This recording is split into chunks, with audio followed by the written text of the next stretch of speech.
വാർത്താരംഭം മറ്റ് പ്രധാനപ്പെട്ട വാർത്തകളിലേക്ക് കിടക്കുകയാണ്. കേരള സർവകലാശാല കലോത്സവത്തിലെ കോഴ ആരോപണവും ജഡ്ജിയുടെ ആത്മഹത്യയും വിവാദമായിരിക്കെ സർവകലാശാല സിൻഡിക്കേറ്റ് യോഗം ഇന്ന് ചേരും.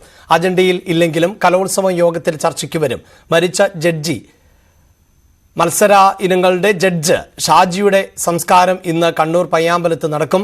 കോഴ ആരോപണത്തിൽ 2 നൃത്ത അധ്യാപകരുടെ മുൻകൂർ ജാമ്യം ഇന്ന് ഹൈക്കോടതിയുടെ പരിഗണനയ്ക്ക് വരികയും ചെയ്യും. വാർത്തയുടെ വിശദാംശങ്ങളുമായി ഡാൻ കുര്യനും ഒപ്പം നവമി ദിനേശും ആണ് ചേരുന്നത്. ആദ്യം ഡാനിലേക്ക്. ഡാൻ, ഇതിൽ ഈ കലോത്സവം ഇനി തുടരുമോ എന്നത് സംബന്ധിച്ചത് അടക്കമുള്ള തീരുമാനങ്ങൾ ഇന്ന് ഉണ്ടാകുമോ? എന്താണ് മറ്റു വിവരങ്ങൾ?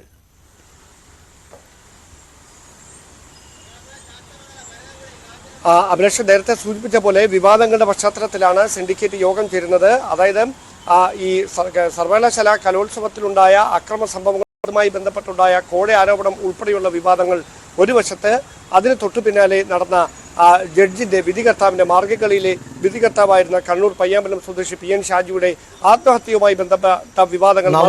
ഇതിനിടയിലാണ് ഈ സിൻഡിക്കേറ്റ് യോഗം ചേരുന്നത്. പക്ഷേ അജണ്ടയിൽ ഇതൊന്നും ഉൾപ്പെട്ടിട്ടില്ല എങ്കിലും സ്വാഭാവികമായി ഉണ്ടായിരിക്കുന്ന വിവാദങ്ങൾ, പ്രത്യേകിച്ച് കലോത്സവത്തിന്റെ നിറം മങ്ങുന്ന തരത്തിലേക്ക് തന്നെ കാര്യങ്ങൾ എത്തിച്ച സാഹചര്യം, ഇതൊക്കെ സിൻഡിക്കേറ്റിൽ അജണ്ടയിൽ വിഷയം ചർച്ചയായി തന്നെ വരുമെന്ന് തന്നെയാണ് സൂചന.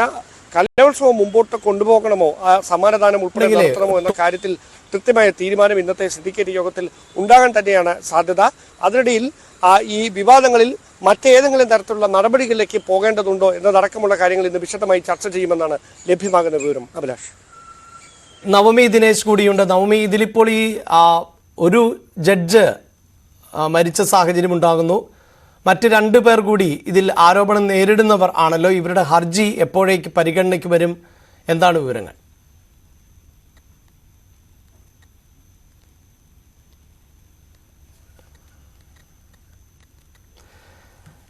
കേരള സർവകലാശാല കലോത്സവത്തിലെ കോഴ ആരോപണവും അതോടൊപ്പം തന്നെ ജഡ്ജ് ആയിരുന്ന വ്യക്തിയുടെ മരണവും വിവാദമായിരിക്കെയാണ് സർവകലാശാലയുടെ സിൻഡിക്കേറ്റ് യോഗം ചേരുന്നത്. ഒപ്പം ഈ 2 നൃത്താധ്യാപകരുടെ മുൻകൂർ ജാമ്യം ഇന്ന് ഹൈക്കോടതിയുടെ പരിഗണനയ്ക്ക് വരുന്നുണ്ട്. നവമി, പ്രധാനപ്പെട്ട ഒന്ന് ഇവരുടെ മുൻകൂർ ജാമ്യം പരിഗണനയ്ക്ക് വരുന്നു എന്നുള്ളതാണ്. അതിനിടയിലാണല്ലോ ഒരു ജഡ്ജ് ആത്മഹത്യ ചെയ്യുകയും ചെയ്തത്.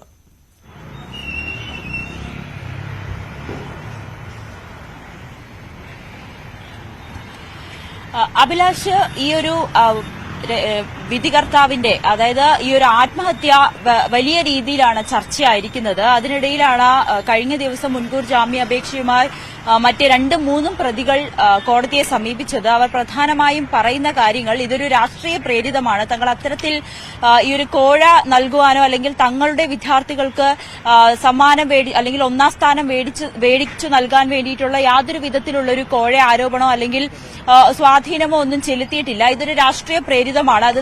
അത് തന്നെയാണ് തങ്ങൾ തുടക്കത്തിൽ പറയുന്നത്. അതോടൊപ്പം ഈ വിദ്യാർത്ഥികളുടെ, അതായത് കലോത്സവത്തിൽ പങ്കെടുത്ത വിദ്യാർത്ഥികളുടെ കഴിവിനെയാണ് ഇവിടെ ചോദ്യം ചെയ്യപ്പെടുന്നത്.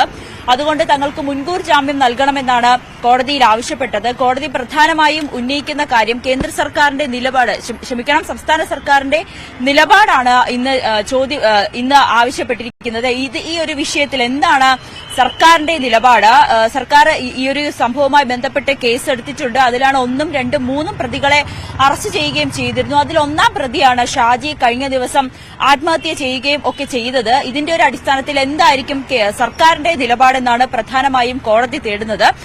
സർക്കാരിന്റെ നിലപാട്, ഇതിൽ കേസ് എടുത്തിട്ടുണ്ട്. അതോടൊപ്പം തന്നെ ഇതുമായി ബന്ധപ്പെട്ട് എന്താണ് സംഭവിച്ചതെന്ന് അറിയുന്നതിനു വേണ്ടി സർവകലാശാലയോടും വിശദീകരണം തേടിയിട്ടുണ്ട്. ഇതൊക്കെ തന്നെയായിരിക്കും ഇന്ന് കോടതിയിൽ സർക്കാരും വിശദീകരിക്കുക. എങ്കിൽ പോലും എന്തായിരിക്കും ഈ സംഭവവുമായി ബന്ധപ്പെട്ട് സർക്കാർ പ്രധാനമായും കോടതിയിൽ അറിയിക്കുന്ന നിലപാട്, അതോടൊപ്പം തന്നെ ഇവരുടെ മുൻകൂർ ജാമ്യാപേക്ഷ ഏത് രീതിയിലായിരിക്കും ഹൈക്കോടതി പരിഗണിക്കുക എന്നതാണ് ഇന്ന് പ്രധാനമായും നോക്കിക്കാണുന്നത്. വരും മണിക്കൂറുകളിൽ അത് സംബന്ധിച്ച വിശദാംശങ്ങൾ നമുക്ക് അറിയാൻ സാധിക്കും. അതോടൊപ്പം തന്നെ